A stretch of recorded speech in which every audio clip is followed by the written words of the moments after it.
طلعوا بريء تمام. انا خليتكم تاخدوا جوله من غير المصر.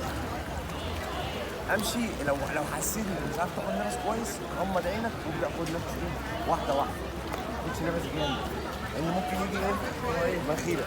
تمام. هو عايز اقول حاجه، ده دوكيومنتي بعد اذن الكابتن. النهارده انا عندي مهاره ازاي الناس تحت او تتحرك تحت بدون الماسك. بدون الماسك يعني معناها الانف مفتوح، يبقى انا ما اعملش اي شهيق من هنا خالص عشان اشرح. اخد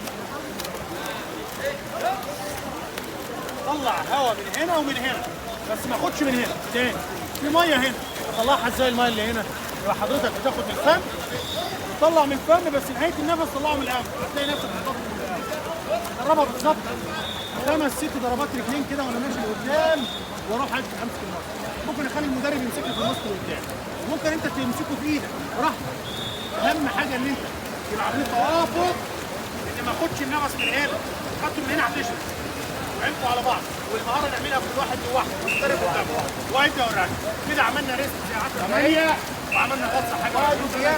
هننزل نعمل غطسه حاجه 20 دقيقه ونطلع تاني، بس نبدا بالمهاره اللي قال عليها الكابتن. تعالوا هنا وهو بينزل الاول دايما المدرب وراه الستودنت ينزلوا بالتوالي ورا بعض. اهم حاجه من اول ربع متر كده على الانف.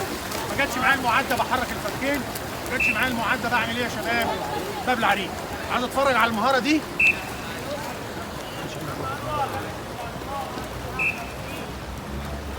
ماشي يا دكتور.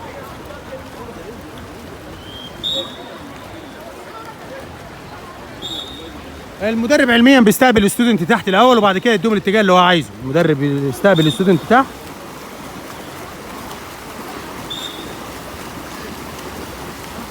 وهينزلوا بالتوالي بعد ما ينزل.